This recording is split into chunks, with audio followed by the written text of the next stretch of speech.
Lewis Hamilton speaks on new problems.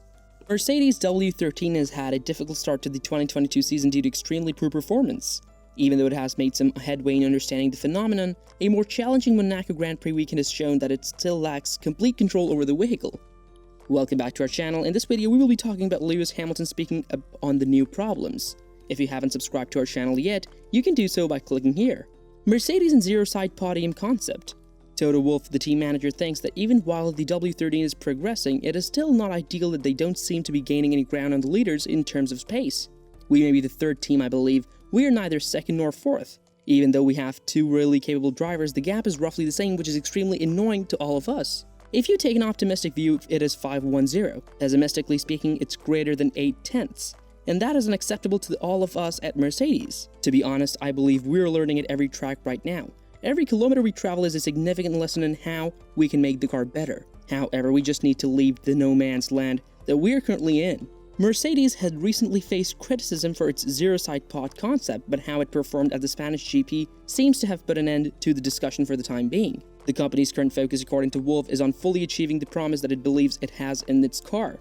But if circumstances do not change, it may have to make more risky choices in 2023. Wolff said, if you want to change a concept, you need to understand what's going to make a new concept faster than the present one. This was in response to a question from the media about whether Mercedes was now fully committed to its concept through 2023. And I believe that we would have carried it out if he had known. Currently, it still has a strong belief in order and structure and works to advance knowledge and understanding to quicken the pace of the car. I think we should just keep working, and then if decisions for the following year need to be made, that cannot be modified on the present car, whether they're related to the architecture or aerodynamics. Yes, these decisions need to be made, but we aren't there yet. Lewis Hamilton and this season. Lewis Hamilton has had a difficult season. He's well behind colleague George Russell with just one podium. Hamilton qualified 8th on Saturday, 1 second off the pole, and 4/10 slower than his teammates Q3 times. According to their head-to-head comparison, Hamilton described the car's sensations to Sky Sports in one dreadful. This place has a very terrible, rough feeling. For some reason, it's a very difficult time pass the Ferrari and Red Bull drivers in less than a second. Risk is a big part of it, and the 7-time world champion did not perform much better either, struggling to overtake Fernando Alonso and spending the majority of the race stranded behind the Spaniard. The Brit was understandably very frustrated by this, suggesting that any morale boost he may have received in Barcelona did little to calm his wrath on the crowded streets of the Principality. Alonso sat in the 7th place for the restart after the red flag and decided to finish the race with medium compound tires.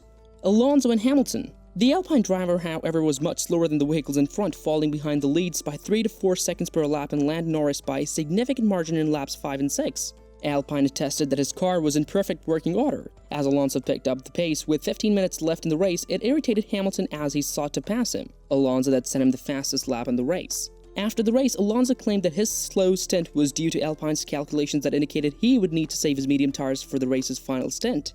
When there were 33 laps left in the race, I believe we lacked the tires or tire life to complete it. This race is a sprint. Refitting the hard tires from the start of the race or using the medium tire were two of our options. We used a medium tire, but we were unsure if we could finish the race because of our life estimated was less than 33. When they informed me that Esteban had received the penalty, I continued to push for the final 15 laps after managing the tires well for the first 15 laps. Alonso said, "Not my fault," when Hamilton pointed out that his speed was irritating due to the Monaco track's challenging overtaking conditions. He claimed that keeping the Mercedes in the rear was simple. Hamilton's response. Even though he was just crushing behind Alonso, Hamilton said in his post-race news conference that it was somewhat irritating to be stuck behind him for so many laps. Alonso's P7 performance was his best so far in 2022 seasons, and it enabled Alpine to overtake Alfa Romeo for 5th place in the constructors' rankings. Alonso wasn't the only Alpine driver, though, to aggravate Hamilton. On a track that was beginning to dry out earlier in the race, Hamilton easily caught up to established Ocon after stopping for intermediate tires. The 7-time world champion attempted to go up the inside of Ocon, and after the race was delayed due to severe weather, but Ocon was deemed to have unfairly blocked the door by keeping him behind. Hamilton and Mick Schumacher's accident. Hamilton's front wing was damaged after the collision, although it was fixed during the red flag delay brought on by Mick Schumacher's accident. Later, the two found themselves competing once more, this time with Britten trapped between the two Alpines in 8th place. After that race, O'Connor revealed to Sky F1 that the stewards had informed the team that the penalty was a result of this year's regulation changes. Ocon said when asked if he lacked speed, "No, I think we did everything in general."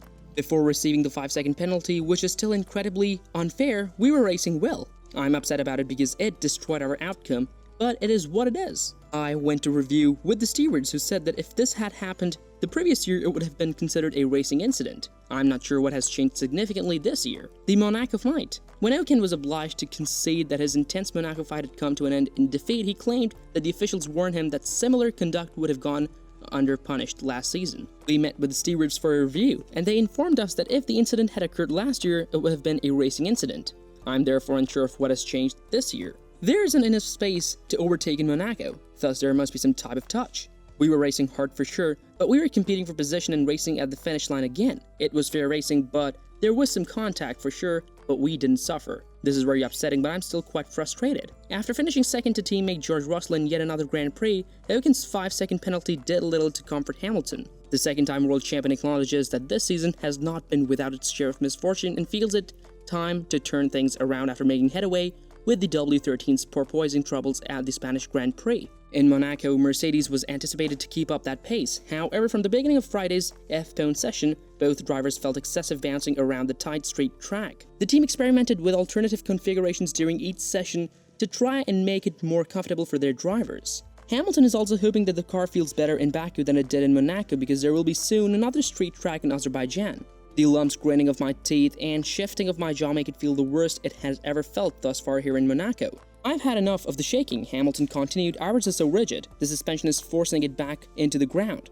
Referencing W13's propensity for bouncing, Hamilton said, more wide circuits are something I'm looking forward to, and I'm hoping the next race won't be as bumpy as this one. We may struggle if it is through the slow turns, but we'll see. In 2 weeks, Hamilton will be hoping for a better weekend in Azerbaijan, or at the very least, to stay up with his teammate George Russell of the Lightning. He has only ever beaten Russell in the opening race of the season in Bahrain, and he is anxious to break that record. The W13's performance in Baku's streets, which have many more high and medium speed turns than Monaco, is still to be seen. Furthermore, the two street circuits could not be more dissimilar from one another. What do you think of Lewis Hamilton's difficulties in Monaco? Was he merely unlucky given the circumstances surrounding the overtaking maneuver? Or does he not have as much speed as his teammate George Russell? Do you support the steward's choice of the Ocon incident? This is all for this video. We will be back soon with another informative video.